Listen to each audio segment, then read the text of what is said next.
pouvez compter sur ma cruauté la plus abjecte. Oui, votre dégoûtanterie. À bientôt. Et merci encore. Ça y est. Après toutes ces années dans l'ombre, c'est moi la chef. La plus grande, la plus belle et la plus méchante. You, y a quelqu'un? Alors, Vermisseau, on s'habitue à sa nouvelle maison? Oh, pardon, à sa nouvelle prison, devrais-je dire? Nous sommes rendus à Ambelina, qui a gagné le vote du sondage. Donc, merci d'avoir voté. Un vilain maintenant de fétiche de la province québécoise du Canada. On a vu Xana de Codelco la semaine dernière en France. Maintenant, on est au Canada, Québec, pour les Français, parce que vous connaissez pas ce personnage. Mais, bonne nouvelle pour vous, la saison de Kaboom en entier. Les 6 saisons sont disponibles sur Internet gratuitement. Je vais vous donner un lien dans la description pour que vous puissiez les visionner et vous familiariser avec le personnage d'Ambelina. Comme vous avez vu dans les sondages, je l'ai changé à un personnage vilain que j'avais au début pour mettre Ambelina. J'étais curieux de savoir si les gens allaient voter pour un personnage québécois vilain. Je pense le seul du groupe qui est d'origine québécoise. Et je suis agréablement surpris de voir que c'est le cas. Donc, qui est Ambelina? Ambelina est une crash-mal, c'est-à-dire une personne qui a bu de l'eau, qui avait pris de l'ADN de l'eau de Kaboom en elle. L'eau de Kaboom, c'est une eau magique qui permet de rendre les bons encore meilleurs. Les gens qui sont avec un bon cœur, il les rend encore meilleurs. Et les gens qui sont mauvais de nature, quand ils ont bu de l'eau de Kaboom, leurs ancêtres vikings, ben, ils ont développé des pouvoirs et de la méchanceté pour faire le mal. Donc, il y a des gens qui ont développé des pouvoirs, les gentils, pour faire le bien. Et le but des gentils, c'est de protéger l'eau de Kaboom.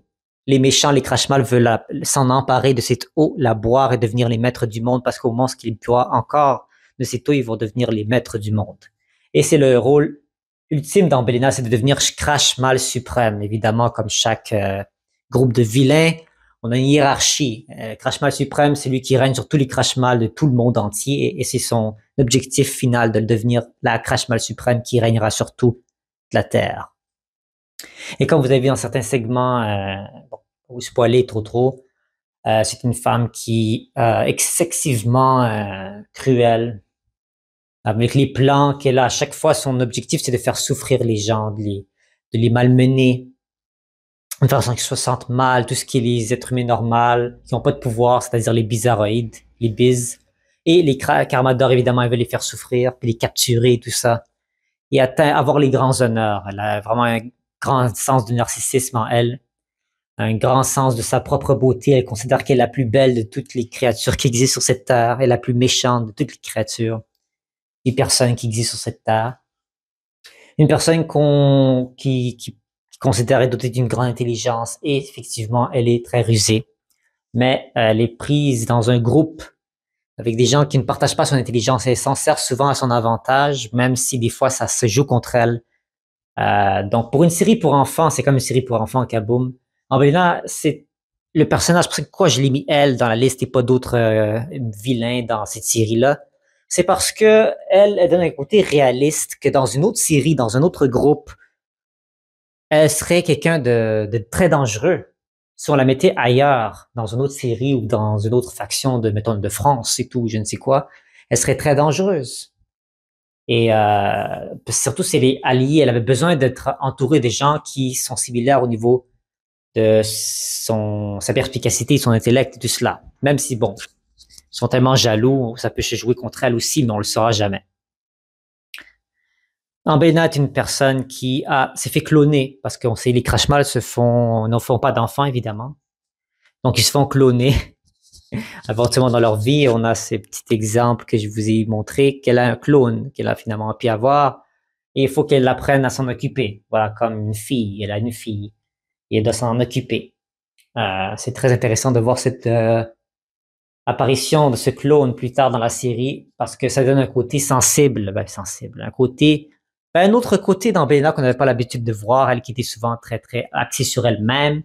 Tout d'un coup, elle doit focaliser son attention sur une autre personne et c'est prendre soin d'elle parce que c'est son clone. Bon, il faut avoir plus proche que cela dans cet univers-là. Pour les méchants, la chose la plus précieuse, à part eux-mêmes, c'est qu'éventuellement, quand ils se font cloner, il faut qu'ils prennent soin de leur clone. Donc, Ambelina va changer avec le temps. Elle va même faire partie des derniers vilains qui vont avoir concocté un plan ultime pour frigorifier le cœur de tout le monde dans le monde entier. Et c'est ça le but, hein. Quand t'as un cœur frigorifié et froid, ben, tu deviens méchant, aigre et tout cela. Et c'est ça le plan ultime des méchants, que tout le monde devienne comme eux. D'autres méchants qui veulent faire le mal et faire le chaos. Donc, il faisait partie de ce dernier plan parce qu'elle a capturé un Karmador, un super-héros très puissant. Elle a capturé, elle a utilisé son pouvoir pour alimenter une bombe. Voilà. Donc, comme elle a dit, elle a utilisé toutes sortes de gadgets et de technologies pour faire pousser des boutons aux gens, les faire rapetisser, les liquéfier, contaminer des animaux, des eaux, tout ça, et j'en passe. Donc, si vous regardez la série dans laquelle les épisodes elle figurent, vous allez voir de quoi elle est capable. Et je vous garantis que vous finirez par tomber sur son charme, car elle est très crédible, l'actrice qui la joue, Tania Contoyani, joue un excellent travail. Parce que jusqu'à présent, on avait Olivia Soprano, comme dans la série, si vous regardez la série, qui est Nancy Marchand, qui a très bien joué son rôle. Mais son décès a un peu causé prématurément son départ de la série. Mais Tania Contoyani est restée du début jusqu'à la fin de la série. Et elle a su livrer une performance, à mon sens, une des meilleures performances. C'est la plus talentueuse des actrices dans cette série-là.